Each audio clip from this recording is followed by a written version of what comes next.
D'abord, le rapport, c'est une charte. Parce que ce sont des affaires privées. Or, on ne peut pas, l'État ne peut pas se mêler dans des affaires privées. Premier débat.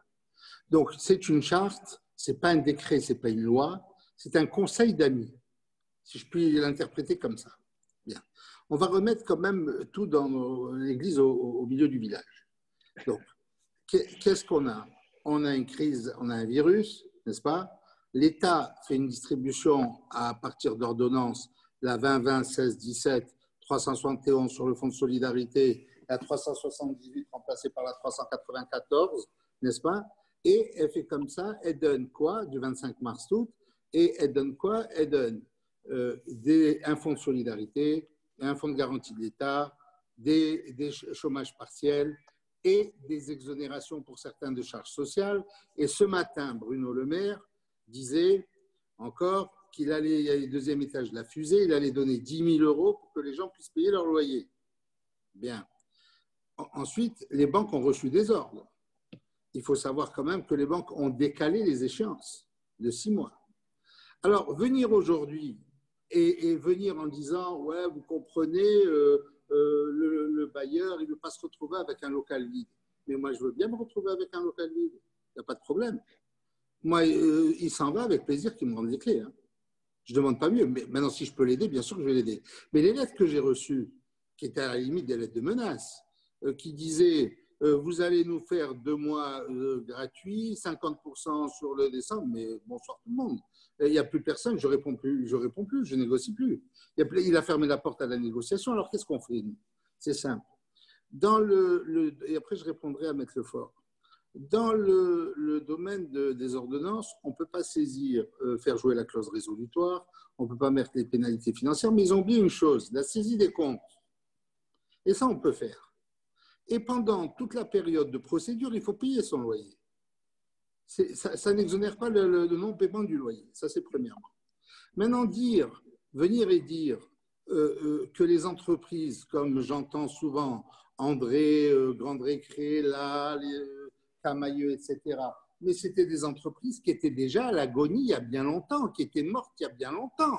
Il faut arrêter de raconter n'importe quoi.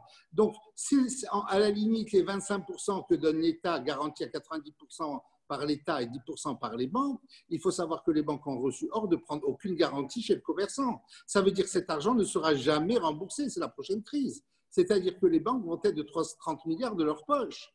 Voilà. D'ailleurs, c'est si vrai ce que je vous dis, que l'État a donné ordre aux banques de pouvoir inscrire déjà une provision en cas de non-recouvrement. Bon, ça c'est le deuxième point. Maintenant, de là à dire on va se retrouver sans locataire et tout ça, c'est pas vrai. Je vais vous dire, c'est comme en amour, une de perdue, 10 de retrouvée. Quand vous avez des bons emplacements, hein, croyez-moi, ils font la queue. Hein, ils font la queue devant. Maintenant, pour revenir à Maître Lefort. Maître Lefort, je suis 100% d'accord avec vous, si ce n'est que le cas de force majeure est inapplicable. Parce qu'il n'est pas du fait du bailleur. Le cas de force majeure est un cas qui concerne tout le monde. Alors, si j'applique le cas de force majeure, c'est très bien. Mon locataire va me dire cas de force majeure. Moi, je vais dire à mon banquier, cas de force majeure. Le banquier va dire à la Banque de France, cas de force majeure. La Banque de France va dire à la Banque européenne, cas de force majeure. Et on va tourner en rond comme ça en cas de force majeure. Bon, je peux vous dire que ça, c'est inapplicable, premièrement. En ce qui concerne le 1195 de la crise l'imprévision économique, n'est-ce pas? D'abord, c'est un article qui est très récent, qui date de 2017, sur lequel personne n'a encore jugé. D'accord? Premièrement. Deuxièmement, je dois vous dire confidentiellement, pas que dans mes baux, en cas de négociation de loyer à la baisse, j'ai fait jurisprudence dessus, n'est-ce pas? Le bail est résolu de plein droit. Bien.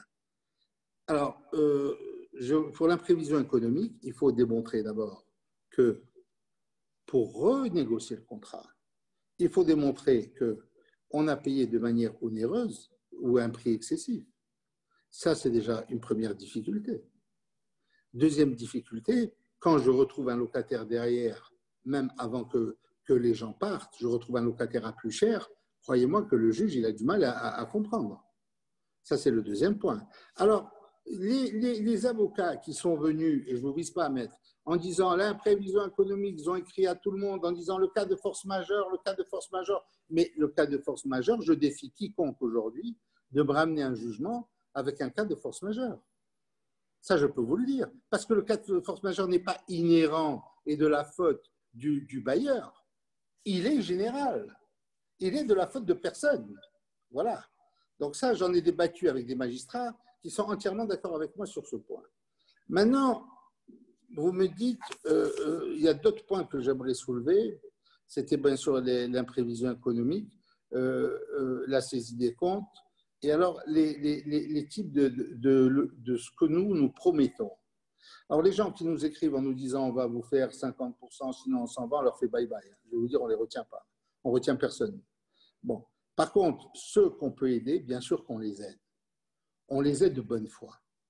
Et ceux qui viennent comme les Zara, les H&M, et qui disent on va s'en aller, mais partez. Je leur dis tout de suite. Alors, juste, tu valides ce que disait Anne, c'est-à-dire que selon la manière dont le discours a été tenu… bien sûr. Mais il faut arrêter de nous faire peur. On vit à une époque, attends, on n'est pas à Ouagadougou quand même.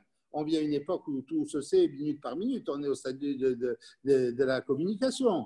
Alors, il faut arrêter de raconter qu'on va se retrouver seul, sans locataire. Moi, je suis en train de signer des baux très, très chers avec de nouvelles enseignes. Ce n'est pas vrai du tout ce qu'on raconte. Je peux te dire même les noms, etc. Donc, on signe des baux à Marseille, on signe des baux à Strasbourg, on signe des baux partout. Donc, voilà, c'est des conneries monumentales, je te dis. Et donc, il n'y a pas de raison que nous fassions cadeau de moi, car je peux te dire une chose, cette crise a sauvé plus d'une entreprise. Des entreprises qui étaient sans trésorerie, sans rien, se sont retrouvées aujourd'hui avec des résultats négatifs, se retrouvent aujourd'hui avec 25% de trésorerie à 0%, n'est-ce pas? On sépare le taux de l'année prochaine. Or, il y a une loi qui est constante qui te dit que lorsqu'on sépare le taux, il n'y a pas accord sur la chose et le prix, on ne sait pas le taux, c'était le cas des prêts des années 80-90, hein, quand le TEC, le taux effectif global, n'était pas exact, on annulait le contrat de prêt. Je ne sais pas si M. Lefort connaît cette astuce. Bon, alors, le prêt était complètement annulé. Là, on ne sait même pas ce qui va se passer l'année prochaine sur le taux. Donc, le prêt sera annulé. Et pur et dur, on va en profiter pendant 5 ans et après, il sera annulé. C'est tout. Donc, on connaît bien les textes de loi. Ça, c'est premièrement. Et ensuite, le dernier point, nous, on aide les gens. On sait qui c'est, surtout les H&M qui font des ventes par Internet ou Zara, avant où tu recevais en prime, tu recevais le lendemain ton colis. Maintenant, tu as 2 semaines d'attente chez Zara pour recevoir ton colis. Et les magasins, je m'excuse, ils sont pleins. Le magasin de Bordeaux, le premier jour d'ouverture, il y avait 2h30 de queue. D'accord? J'ai là encore la photo. Bon, que j'ai d'ailleurs failli envoyer à Mme Prost. Et donc, il y a des enseignes qui étaient déjà complètement perdues. Et aujourd'hui, elles revivent grâce à la crise. Moi, je peux te dire qu'aujourd'hui, 2 virus dans l'année, je ne dis pas non. Hein. Parce que 2 fois, tu me décales mes échéances, merci beaucoup. Hein. Et si tu me donnes 25% de mon bilan, je te dis encore doublement merci, je t'embrasse les pieds. Voilà, à taux zéro en plus. Voilà. Donc, nous, qu'est-ce qu'on fait aux entreprises, aux locataires? Aux locataires qui sont sensibles et petits, on les aide bien entendu. Aux autres, on décale le paiement dans un délai de 12 mois. Sur 12 mois, les 2 mois, ça représente des fois 10, 20 000, 30 000. On le décale à raison de 12 mois. C'est ça, 12 mois. Voilà. Donc, et après, le reste suit son cours. Voilà ce qu'on fait aujourd'hui et qui est accepté. Enfin, ceux qui nous ont écrit à la Hussarde, je peux te dire qu'on ne leur répond pas et on va direct au contentieux avec eux. Voilà, c'est pas compliqué. Je ne vais même pas chercher à téléphoner, rien du tout. Moi, il faut que ce soit un martien pour qu'il m'intoxique. D'accord? Voilà. Donc ça, c'est même pas la peine de discuter là-dessus. Voilà. Donc, pour le reste, je suis désolé, l'État a fait des cadeaux extraordinaires. Je crois même qu'en Allemagne, moi, quand j'ai parlé, j'ai eu Mme Prost au téléphone. Je dis, faites simple. Faites comme en Allemagne, comme a fait Mme Merkel. Qu'est-ce qu'elle a dit, Mme Merkel?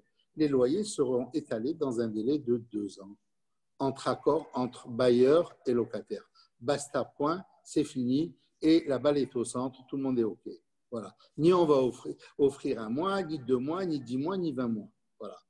Quant aux échéances Alors, les gens qui me disent, il y en a qui ont faussé le marché. Il y en a qui ont dit genre 2 mois de manière très généreuse, etc., dans leur générosité, alors qu'ils avaient des locaux qui étaient, dont les commerçants voulaient partir depuis plus d'1 an, et depuis plus d'1 an, ils ne touchaient pas leur loyer. C'est facile de dire je t'offre 1 an si tu veux.